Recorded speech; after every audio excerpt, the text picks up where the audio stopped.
All right, so welcome to Scaling Multifamily Brands Live. We're going to go ahead and get started. Today's topic is how to attract ideal multifamily clients without spending more money. And I think many of us want to do that on a constant basis, I would agree. Before we dive in to this topic, what I'd like to do is just, again, welcome you all here. We are not promoting this event anymore. We are inviting those that have already registered, so that's a good thing for you. So that means that if you're here, we'd love for you to turn your cameras on. I'd love to be able to see you. I know that we have a lot of investors on here and operators, and sometimes just by the nature of how we work and our DNA, that's just not something we normally do. But this is a Zoom meeting, and we are designing this as a meeting and not a broadcast. So I'd love to be able to see you and see your reactions and see questions that you have when they're asked later in the show. At the bottom, you know how to use Zoom. There's a reactions button. You can click that, and you can raise your hand. If you have any questions, you can ask those questions live when we get to the Q&A part. Now, I have Jim here. But before we get to Jim and his role, I'd like to just invite you to subscribe to the Scaling Multifamily Brands podcast. We're doing this free, and what we do is we want this to be incredibly valuable. So if you wanted to show us some love and you're getting some value out of this and you're getting some results, just subscribe. Also share it if it's working for you or if you're getting some outcomes that are valuable. I'd love to see it on LinkedIn. If you want to post, you can tag me or our brand, Multifamily Leadership. That would mean a lot to us. We put a lot of work into making this useful and not just another part of noise. We want this to be useful so you can get some outcomes and some results. So I have Jim Miller here from our team. He's here to help with the questions. I want to invite you. There you go. There's Jim up there. I want to invite you to the Scaling Multifamily Brands Facebook group as well. So you can search on Facebook, just Scaling Multifamily Brands. We're going to go behind the scenes on a lot of things there and training and some other offers that we have available for you.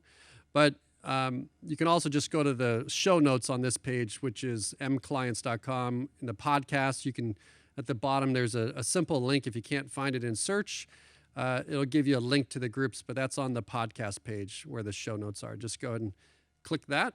And if you've registered from mclients.com page, you'll notice that when you hit the live event, once you register, you're going to get all those details about joining this call. But also, our software is also providing you a way to join that Facebook group so you can kind of get an experience of how we're using technology to drive engagement and traffic. It's just one of the things our software does to automate value that we're creating for people, so you don't miss out on anything that's useful. We also have coming up the Multifamily Investment Summit. You're going to want to get registered to that. That's at multifamilyinvestmentsummit.com. Super easy to remember. This is an event for multifamily investors that want to better understand the financing, due diligence, pro forma deal analysis, syndications, developments. We're doing build-to-rent stuff, and also the capital stack on what's important in the structure of these investment vehicles. So the apartment industry right now, as you know, is facing disruption. In fact, it has been disrupted. And there is a shift right now that's taking place. And this investment summit is where this collision with technology and investments take place. And there's a convergence around innovation that's allowing investors to create some unique opportunities to accelerate leasing, operate more efficiently, and understand the customer of tomorrow. And that's ultimately what's going to protect the investment class multifamily. So let's go ahead and get started. I'm going to open up with some thoughts, and then we're going to go right to Q&A, and you'll have an opportunity to ask questions live and hear from you on ways that you can attract your ideal clients without spending more money. Now, with the right signals, and in the last show, we talked about music being in the room with you, from Dave Ramsey to Howard Stern to anybody you've heard on the radio or even TV or news. Those signals are all around you. It's just you're not tuned to that channel. So today we're going to be talking about those signals and getting those right messages. We want to get them seen everywhere. And we also don't want it just to be seen. We want people to actually hear the message. That's what we're going to be talking about today. So what I'd like you to do is set aside a few things before we begin. And that is, what we call vanity metrics, right? Like followers, likes, number of shares, comments, how many connections you have, all that stuff. This is the stuff that keeps people from actually sharing. And by the way, reaching people, what I've said before is they've got this TV in their pocket. It's now a radio in their pocket. It's a computer in their pocket. You can text, email. You can get the messages right to them without the intermediaries. So what keeps people from actually benefiting from that is they don't think someone's going to like it. They don't see that somebody shared it. They feel that it didn't work, all those things. Those metrics keep brands out of the game, and they're keeping you out of the game. And what happens is they sort of, they try something, that didn't work, they retreat. Maybe they didn't get the image right. They didn't get the copy right. They didn't get the timing right. A lot of things go into it. And they retreat because they're not optimizing for the right thing. They're optimizing for, did someone like it? Did someone comment on it? Did it get shared? And let's face it, that's not our goal. It's not the number of followers, the number of likes, the number of shares, comments, any of that stuff. And, I've mentioned this before, but I have posts on LinkedIn that have very few likes on my page because, number one, I'm challenging a narrative. I'm testing assumptions. And so sometimes I'll post things that people are scared to like. I don't want to be involved in that. That's a challenging question, or, I can't follow that, right? But they're thinking it and they may believe in what I'm saying. So I've received several meetings, sometimes 5-figure sales results out of some of these posts that have zero engagement, but I'm getting a message on LinkedIn or they're emailing me because they're like, oh, I got to call Patrick, things like that. So we need to understand all we're trying to do here is we're trying to get businesses to grow, right? When we grow our businesses, we have more revenue. We can take that revenue, invest in people, invest in product, make life better for the people and the environments that we serve. And so you're either in a state of growth or decay, right? So you want more of the people that you want to spend time with. They need to understand you. They need to know how you think. They need to understand how you help people. And sometimes, that might be more about your company. It may not even be about you. It's like, here's my team. Here's who I built on my team. Here's what I have my team focused on. Here's a look at our construction team, our due diligence team, our lease-up team, our architectural team that we use. It may not even have to be about you. That's the easiest part, right? But when you transfer that knowledge, you're creating more credibility and trust. And your goal in this, and this is my goal, and I'm sure it's yours too, is you don't want those vanity metrics and likes and comments and shares. Yes, those things are important and they do lead to things, but what you really want is the benefit of those things, which is you want your ideal client to get results. And when you see that more people know about the results you're creating for people, sales and business development, this is very easy. It's not easy, as you know, but you know what I'm saying. It's easier when you have that trust and credibility behind you. That's what these big firms get. And that's what we're after. These big firms that when things are invested in, they're just like, let's just go with the safest bet. May not be the best bet, but we know them. We know where their properties are. We know that they're not going out of business. We know these things. And so they get business that way. Well, it's time that you can benefit from some of those things if we get the signal right. So what we're going to do is in this sort of signal phase, as I keep saying, we're going to start measuring on business growth and outcomes for conversations and outcomes for people to start understanding the thing you're working on or your mindset, all these things. So in this stage, this is, if you've heard the past episodes last week or even the week before that, we talked about the 5 stages, right? So this is the first stage in our trust and credibility roadmap. Okay, this is for multifamily companies. There's 5 stages to that, and if you go back to if you go to mclients.com on the podcast, you can go back and listen to that. It's the 5 stages we take on our strategic business growth clients, and just go listen to that at another time, obviously. But today we're going to focus on the signal phase. All right. So let's cut through the noise and get people, to tune in. That's what we're talking about. Not you're sending messages, but sometimes it just may be like, that's not for me, goes over their head. That's not for me now. They can't help me. I have already something like that. So you don't have the right messages, right, in just a noisy environment.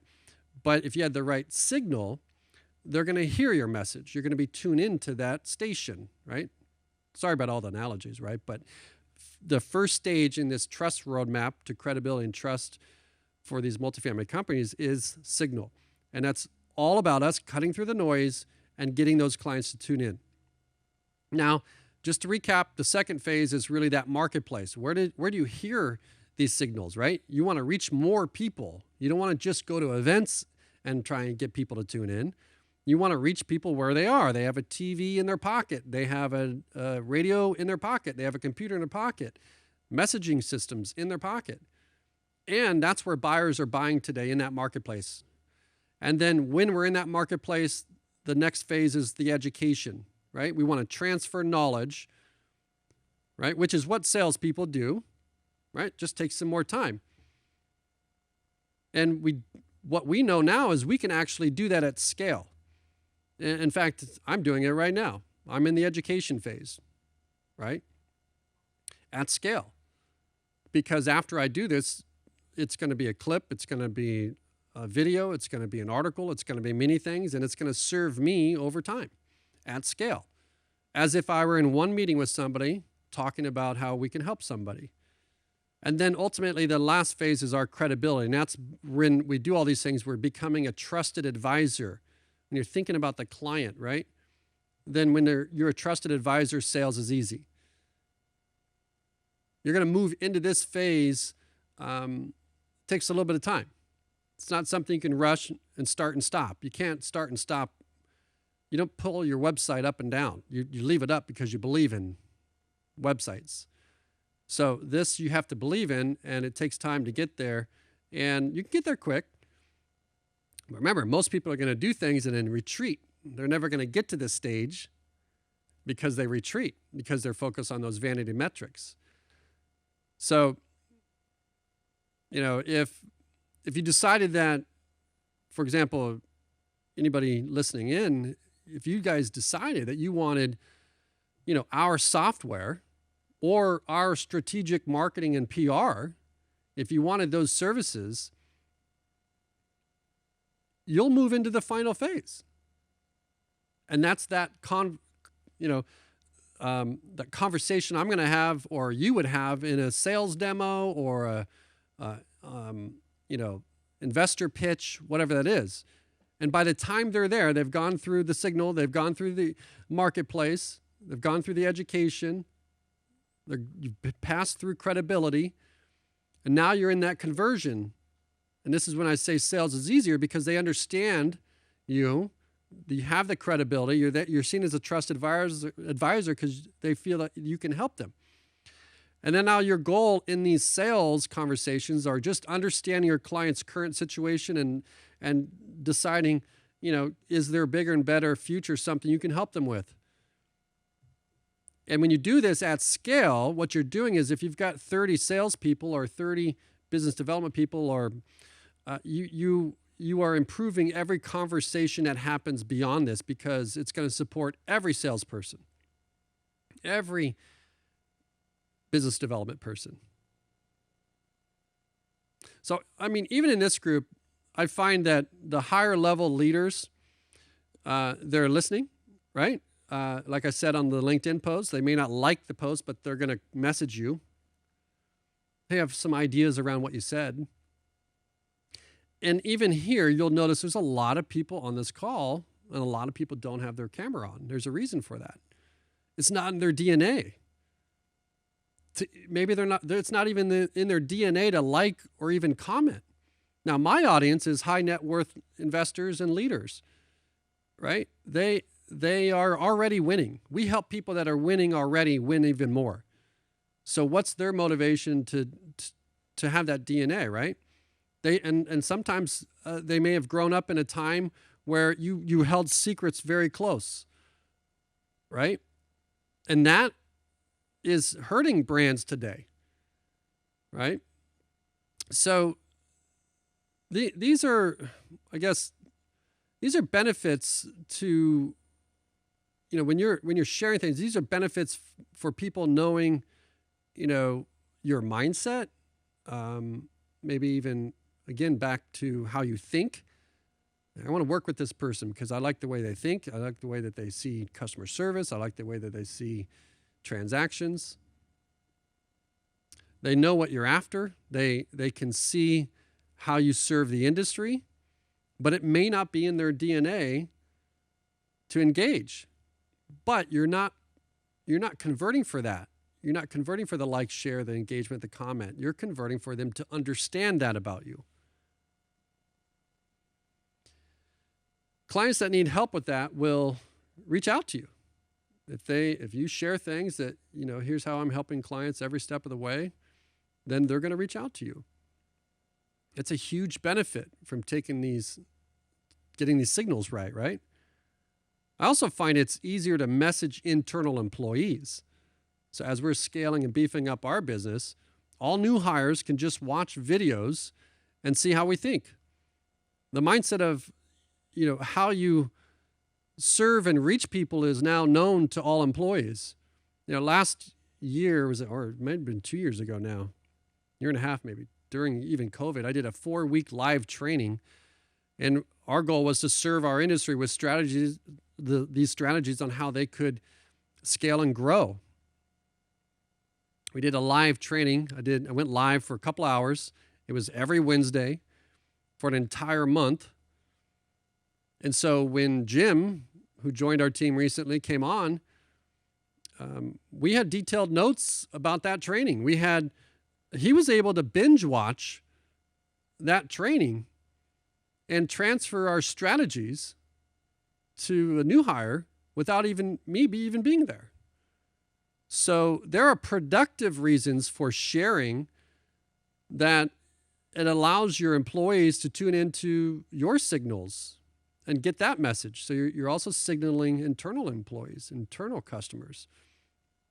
For our strategic and PR agency type work that we do at M Clients, anyone who joins our team from this point on, I can just have them go through these podcasts.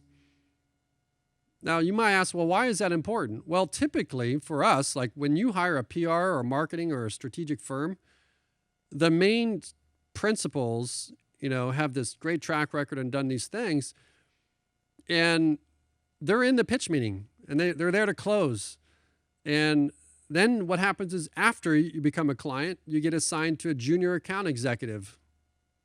So then what? What happens then? Well, here, we've built it so our business, that everybody inside the organization has as much strategic understanding of the concepts and principles that we have.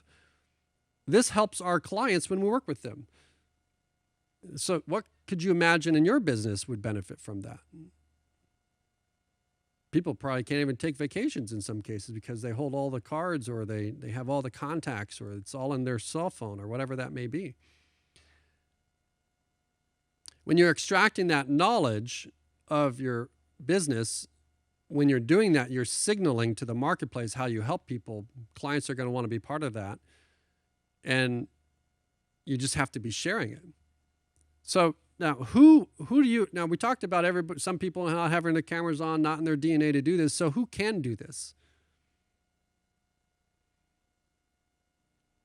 I would say this is for you if you've closed a deal because in some way you've transferred knowledge and you built trust in meetings, maybe over time, could have been coffee, dinner, follow-up board meetings, all those things. And at some point you converted a client. If you've been able to do that in front of a person one-to-one and you're showing them things, talking, getting over questions that they have, answering those questions, then this is going to work for you. But I challenge you, instead of doing that in a one-to-one meeting, imagine more people hearing your messages. How would you help grow your company and business by doing that? Would that help you? Would you have more people reaching out wanting your support? When you share, people will know your stuff. What we need to do is stop doing it just in one meeting, one after the other. We're trying to get that investor meeting and pitch them. But maybe if you did things in other ways, demonstrating trust, credibility, trusted advisor stuff, you would either A, have more meetings and you would have a more effective meeting because you wouldn't have to do all that in the meeting. Because salespeople are really not good at this stuff. You can't do marketing and sales at the same time in the meeting. So we start doing it at scale like I'm doing right now. If you're hearing my voice, I'm demonstrating it right now. You can sell at scale. And listen, if you're doing the right marketing at scale with the intent to educate your audience, right? I'm not asking for anybody to spend money with me. My intent is to educate the audience, give them the outcomes that they want, right? You're first seen as a trusted advisor. And then again, sales is easier when that's in place. So today I'm going to give you a very simple structure that you can get people to tune in to that signal. This can be done in ads you're running, any advertisement. It can be done if you're at a trade show. Put them on the banners. It can be done on the phone. It can be done in meetings. Or if you're just on LinkedIn and you're posting your next post, start there. What I will remind you of, and I've said this before, is people don't want our products or information. They don't want all of our facts and information and product stuff. They want what's possible. So we have to position your stuff, your products, your investment vehicles, all those things, all the services that you have, we have to position that in context to the problem that people want to solve or the bigger and better future that they want to create. That's what they're going after. They're waking up with their bigger and better future. Hopefully your product or your investment is something that gets them there. I'll give you an example. Everybody here on this call, in this meeting, you didn't want another meeting to go to, right? That's the last thing you wanted to be in is another meeting, another event or something else, right? So what I'd like to do is give you the words and copy that ultimately get people to take action. And what I mean by copy, though, is these are the words that create emotional language that get people to change direction, move in a certain direction, take the action that we want. But again, it's the right words motivating action, but not for my reasons. It'd be for yours. Same for your clients. Get them to take action, not because you want a client, but for their reasons, not yours. That's really the important part, I believe. And, you know, these things work. It's what you're after. Right? You want people to maybe move from one product or another, move into one market or another, move from one investment to the other. If you just as more of a note, if you want to make note of this, you can go to mclients.com and click on the live event. There's a menu item called live event, and you're going to see this. It's a great way to read that structure, and I've got it written here, so you don't have to go there now. But if you went to mclients.com, if you're listening, and you can see on the live event page, you can see the copy, and you'll understand. I'll give you an example of what I'm talking about looks like, and you being here is a reason, exact evidence of it working. So at the top of the page, I've got attention, multifamily investment companies, management companies, and innovators. This is who we want to spend time with. Management companies, investment companies, management companies, and innovators. I'm saying, listen, if you're this, okay, this is when people are scrolling and they're like, wait, hey, that's me. This is for me. This signal, I've tuned them in. It's not for everybody. It's for this. And I go on to say, you're invited to an exclusive event for, and then I give them who? I say multifamily companies. Now, in this way, I'm strategically saying all of those things because they're all companies. I see them as all companies. But in 2 words, I'm able to say a multifamily investment company is a company, a multifamily management company is a company, and if you've got a new innovative technology, you're a multifamily company as well. So I'm saying this event is for the people I want to spend time with. And then I go on to say that want to grow their business. This is their reasons, not mine. Raise capital faster. That's what they want to do if they're an investor, right? Scale third-party management portfolios. This is what management companies want to do. And build trust and credibility. That would be nice. I bet anybody would disagree. They wouldn't want that in those groups. And then I say without. Now, this is where it gets interesting. I'll explain this later. Without hiring more people, face-to-face meetings, chasing down investors or potential clients. And I'm giving them like, oh, I can do all that and I don't have to do the stuff I really don't want to do. And so you've got this emotional tug of like what I want to stop doing with what I want. And those are the signals that are getting people to do the thing that we want them to do, but not for our reasons, for their reasons. Now, nowhere in there does it say, I have a software that allows you to, build landing pages on the fly or collect leads from the internet or, move leads through automations or give, calendar appointments, an easy way for people to book appointments with you, or you can organize your contacts, or there's tags and features and, you could separate, you could tag your list from buyers to sellers to clients to old clients, all kinds of things. I don't go into email marketing or you can do text messaging. I don't do any of those things. I don't go into, hey, we have this strategic marketing team that can help you accelerate trust and credibility so that every one of your salespeople can sell better and faster and more efficiently without chasing. I don't do any of that. Because again, nobody wakes up wanting the things I have, the things you have. What they want is more clients. They want their time back. They want their company to grow. And in that copy, we're talking about what the people we want to spend time with, the outcomes they want to create.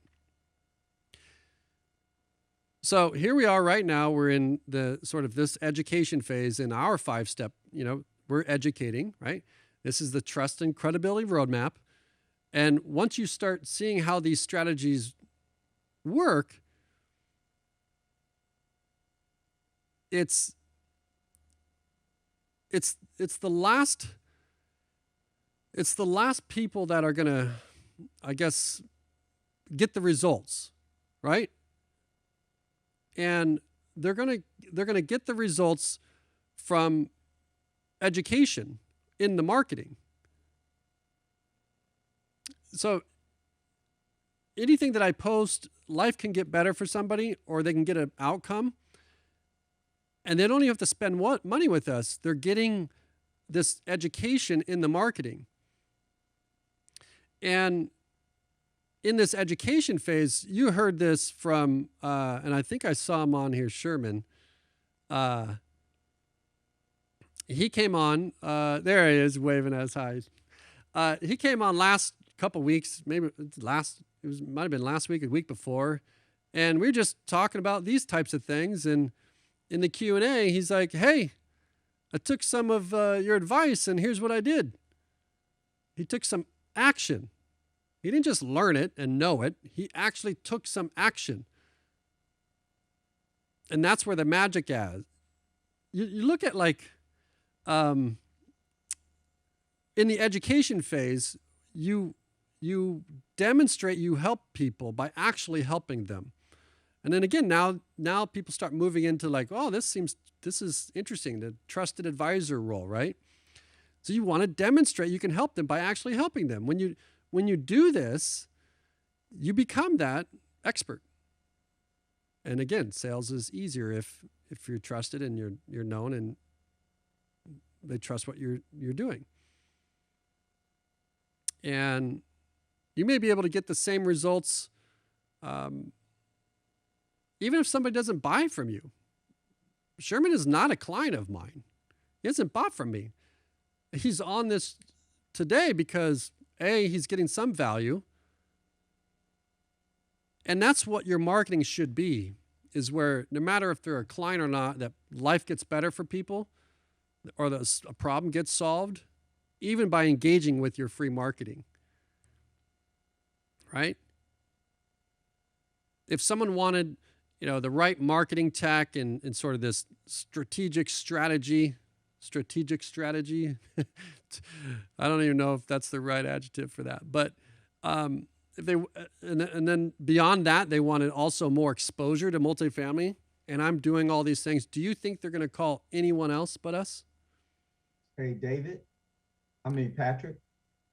Yeah. To briefly jump into what you're talking about, I'm learning and I'm building a trust with you. And eventually we're going to do business because number one, I'm learning, I'm getting to know you. I'm getting to know your style. I'm getting to know your business. Are you going to be beneficial to me and the money that I give to you? And you're proving yourself. So I'm sitting back and I'm listening and I'm learning. And eventually I'm going to sit down with you or call you and say, hey, we need to talk. And we need to talk about doing some business together. So yeah, what you said is absolutely true. You gave me an idea. I took it, ran with it, and I got 2 customers from something as simple as telling our story. Who is Ultimate Door Seal? And that's the beauty of going to different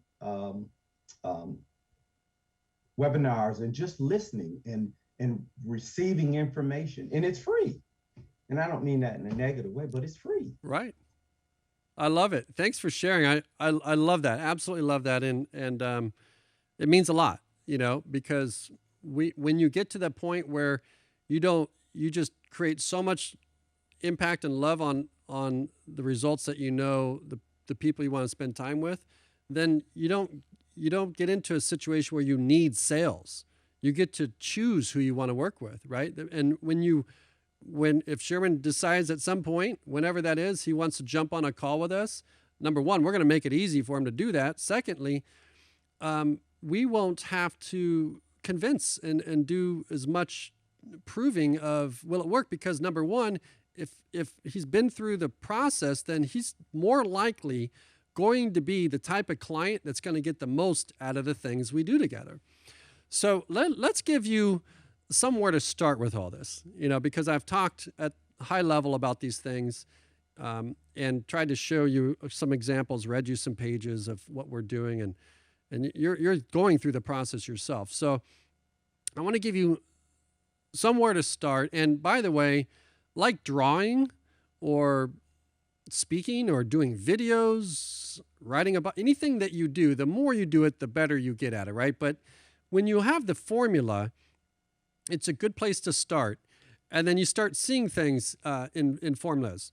So what I'd like to do is go back to our event landing page at mclients.com. You don't have to go there now. Some of you are listening in and doing other things. But even on the home page at mclients.com, you can see that we are outcome focused, right? So you'll see that when you land on that page, you want your website to be like that, where it's like the people you want to spend time with, what outcome do you think that they would like really get excited about? And in our case, it's be the brand everyone trusts. You start to imagine that if anybody that landed on that page, they're going to feel good about that statement because that's something that they want. It doesn't say like, hey, we're a marketing agency. You look at management companies, it's like, here's how many units we have, all this stuff. It's all about them. But in our case, we make it all about the outcome that people want to have happen. And so today, what I'd love for you to do is even start with on LinkedIn. And you can think of this just in your notes app on your iPhone, or hopefully it's an iPhone, or a notes app. You can write down this structure. I'm going to go slow with it. And it's going to help you frame the messages that you share so that it attracts your teams of people that you need to spend time with, not the ones I'm telling you to, the ones that you want to spend time with. All right, so there's a couple of structures here. I'm going to start with this one. It's pretty simple. It's we help X with Y without Z. Okay, if you have something to write down with, and by the way, if you're not in a safe place to write anything down, don't do that, right? Like this is going to be available for you to come back and go through. So we help X with Y, right, without Z. And what does that mean? So let's break that down. So let's go with we help ideal client, right? That's your X. With, now here's the next one, the result your ideal client wants. And then the next one, which is your Z, is, without the thing they don't want to do anymore. So let's go through that again. We help ideal client with the result your ideal client wants, and then without the thing they don't want to do anymore. And I promise you, if you did just that, you're going to tune in more people. All right. Now, if you're an ideal client, right? Let's say you were like, if I were to give you the script, if you went on LinkedIn right now and you said, think about your ideal client. For me, it would be a multifamily investment company. If you are a multifamily investment company and you want support with result client wants, raising capital faster, or scaling your business, right? Those are examples. Without attending events, chasing down meetings, or spending more money on ads, right? Those are the things they don't want to do.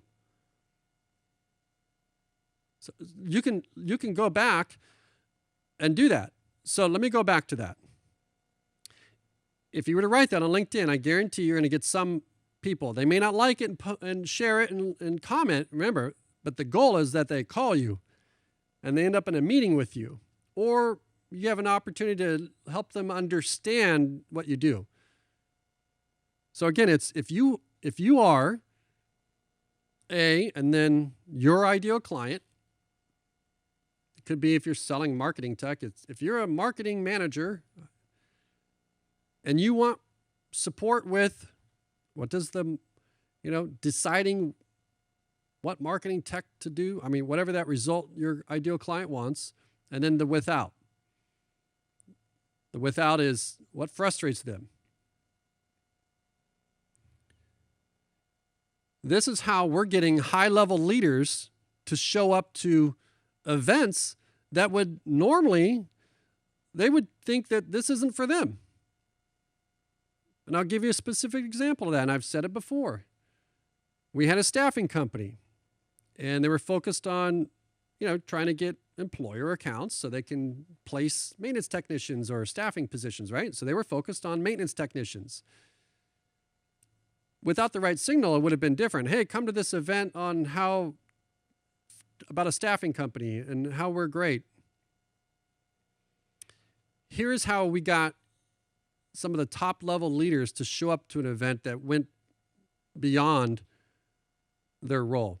This is exactly how we got the signal right, okay? And I want to go back to my notes because I've got them here. So we created a page, ran an event, ran some traffic to it, and we said how to recruit apartment maintenance teams without spending a fortune on ads. Now, nobody woke up that day needing a staffing provider. They didn't need a recruiter. They didn't need a staffing company because, again, people don't want your products or information. They want what's possible. What they wanted was to recruit apartment maintenance technicians because they knew in their business as CEOs and top-level leaders, that was a big problem for them. And they also wanted to stop spending a fortune on ads and recruiting fees and all these things. That was frustrating them too.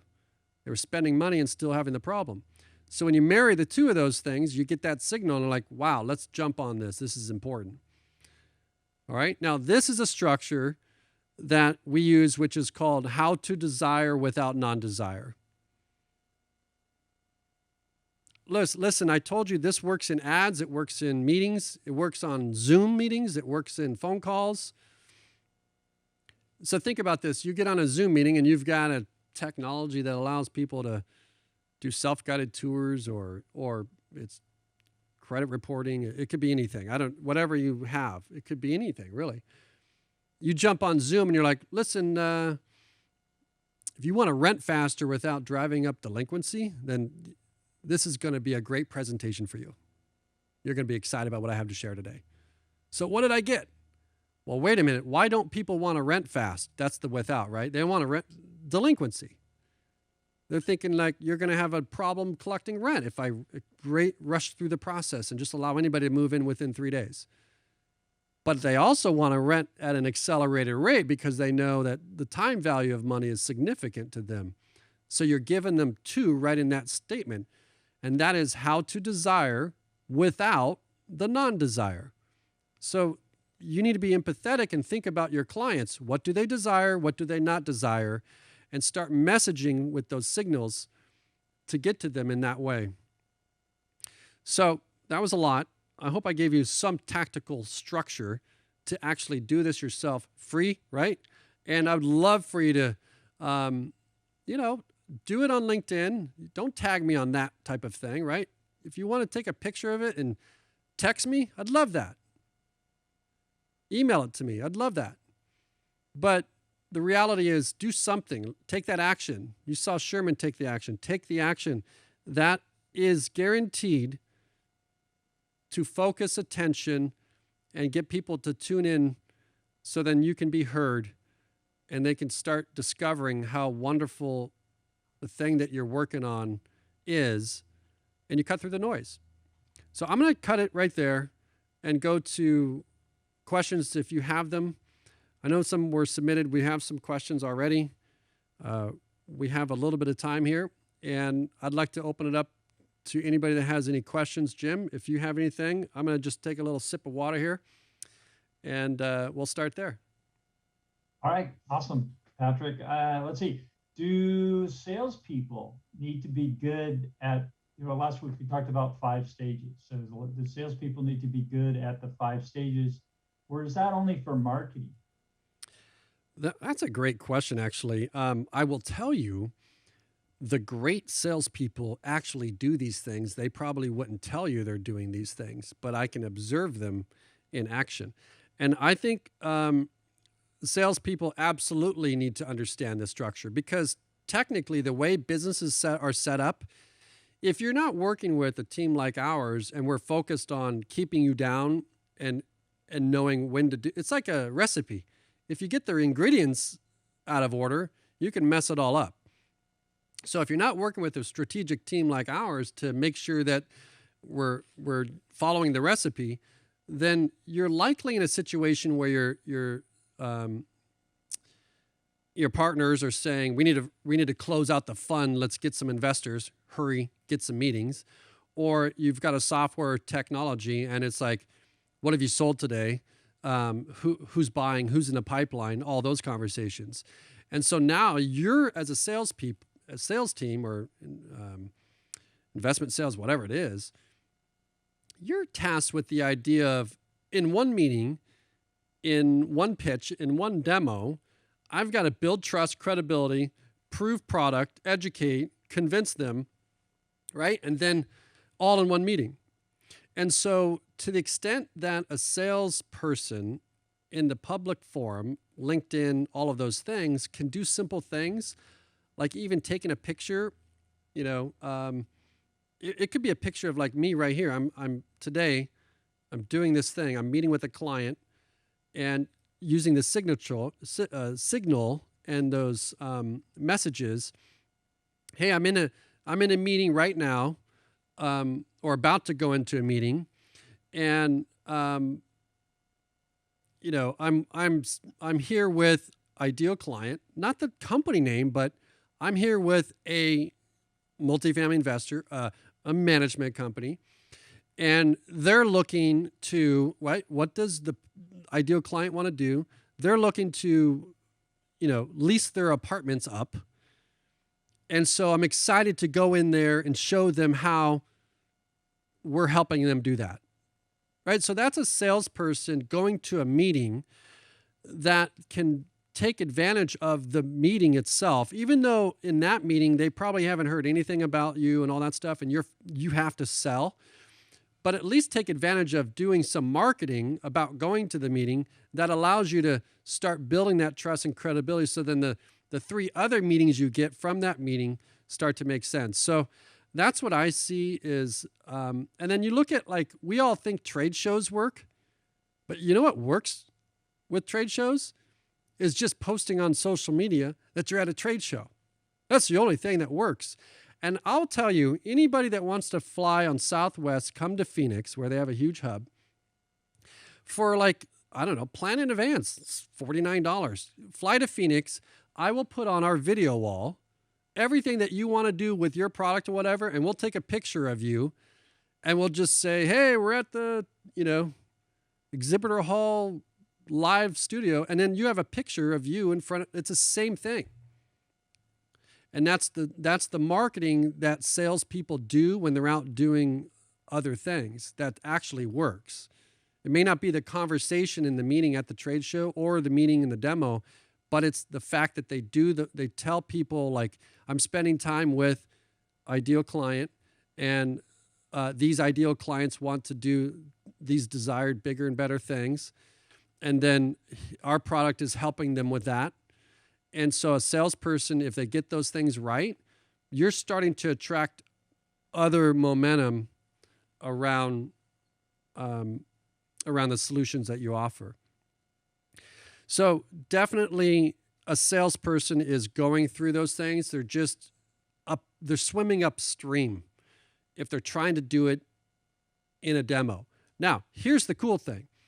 When a marketing team puts together information and you are presenting useful stuff in these raced environments, like a 30-minute demo, you're perceived as you're just selling them something. So that's what I mean by swimming upstream. You're perceived as the marketer. You're just trying to get a commission. You're just trying to sell me something. And so when you can take all this other stuff and put it out in the world where people can learn about it outside of the meeting, it doesn't often appear that way. It just says, like, this is what I'm great at. I'm spending time with this group, and I'm helping them achieve the thing that they want to do. And I have this great thing that helps them with that. And so you can manufacture that over time. That's what I see great salespeople out there doing. I don't know that they actually know that they're doing it, but that's what I see salespeople doing with the trust and accelerated credibility roadmap.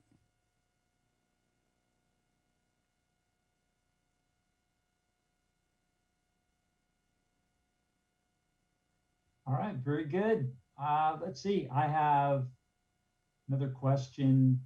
Will this five-stage strategy help me find more decision makers on properties? On property? Yeah. Well, absolutely. I mean, again, you have access to everybody's TV in their pocket, radio in their pocket, text message, email.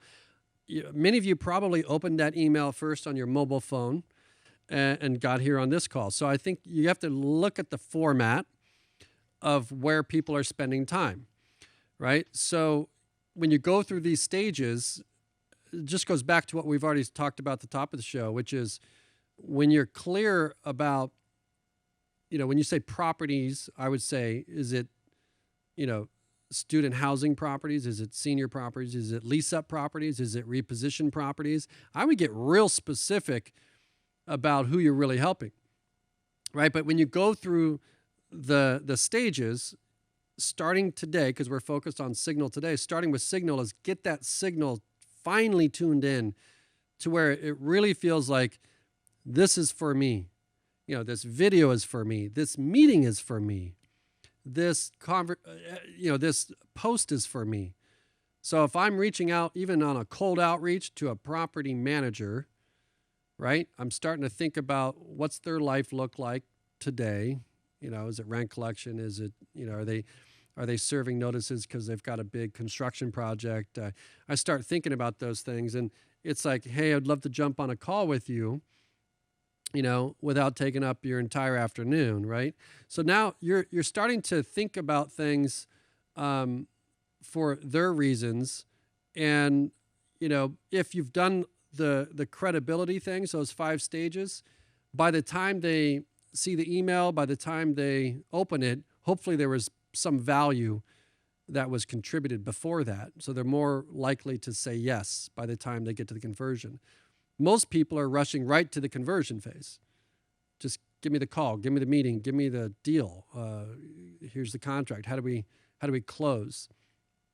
And that's what this whole process that we're talking about is all about. Is like, if you do those other 4 stages first, you're more likely to get them to say yes to really anything that you're working on.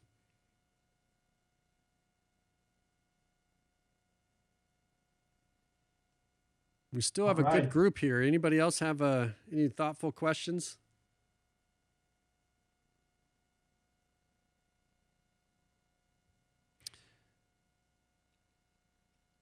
So can these 5 stages help me get or find higher quality prospects?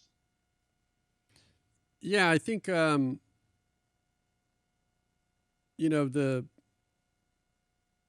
the idea of in that the 4th stage, which is conversion, and I would go back to the episode to really understand all these stages. But in that 4th stage is the conversion. It's like you have a client. I mean, you've all had clients that have been a pain in the butt, or they don't pencil out financially because they're not willing to do the work, or you sold something at the top, but then the on-site employees weren't able to do anything, right? They resisted your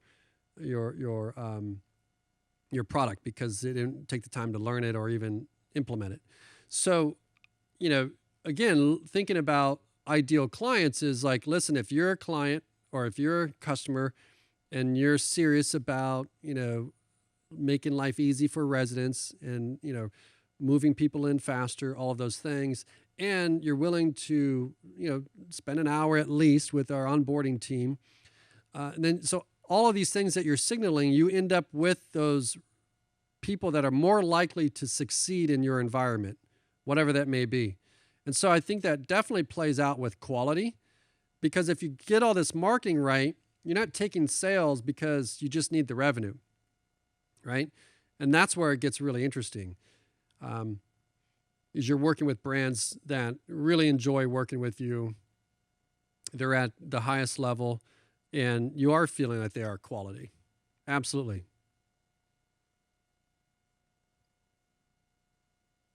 Great. You mentioned a couple times about making it easy to sell. I think are the words. So can you explain a little bit more about how that works? Yeah, I think, well, number one, a lot of people focus only on the before process, which is before they're a client. So there a lot of energy comes into it.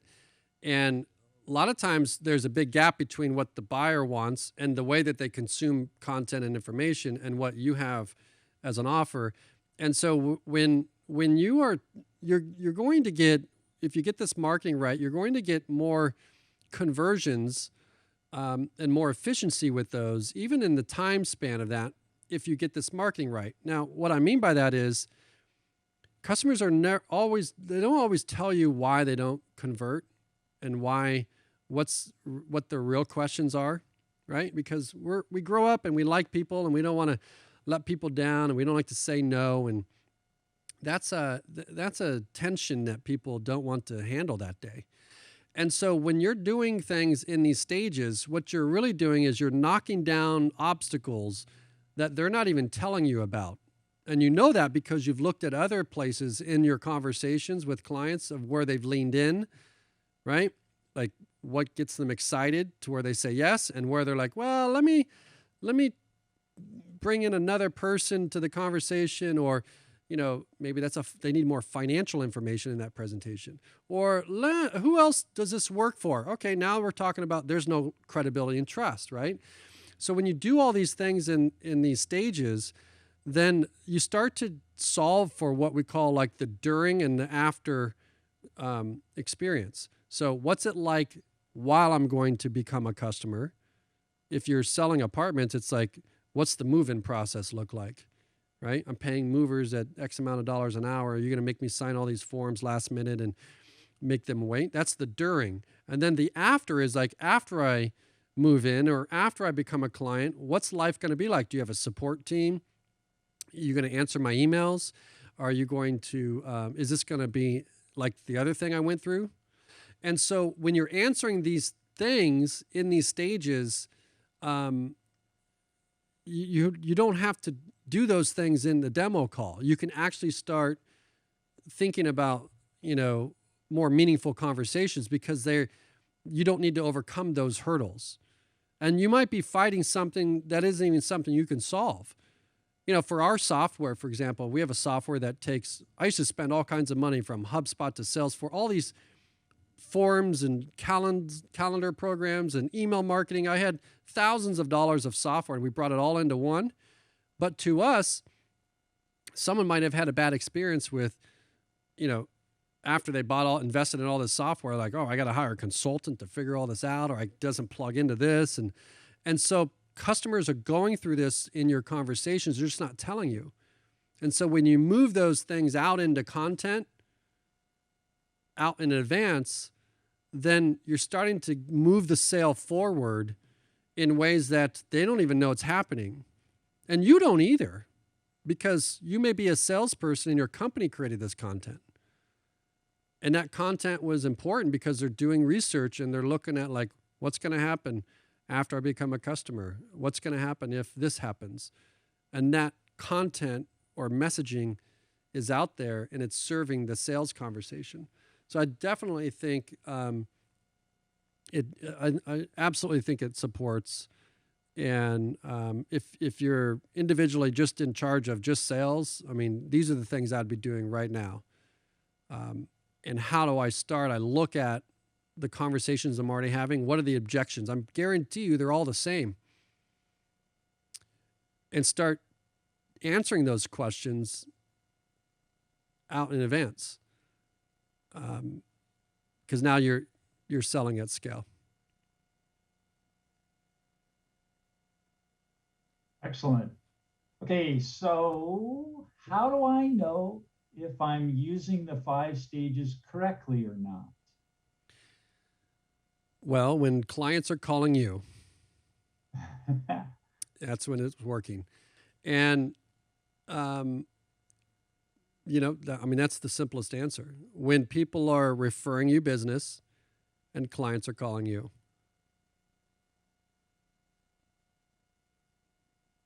I think maybe what they were looking for was uh, maybe a little I usually give long answers. I specific. thought they would be like cheering for that one.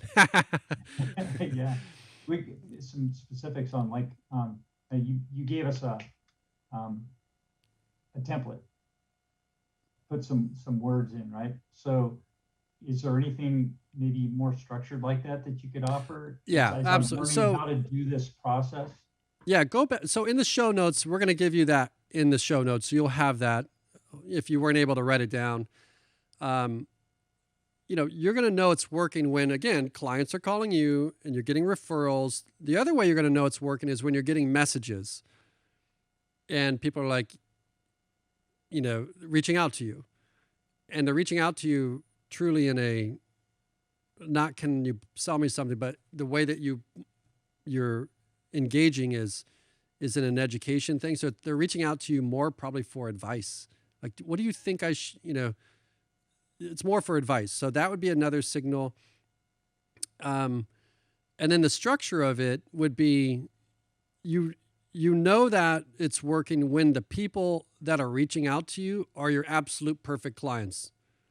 I've done this. I'll call Jim. I'm like, can I tell you who? And I'll send him can I tell you who just sent me a message? And I'll show him.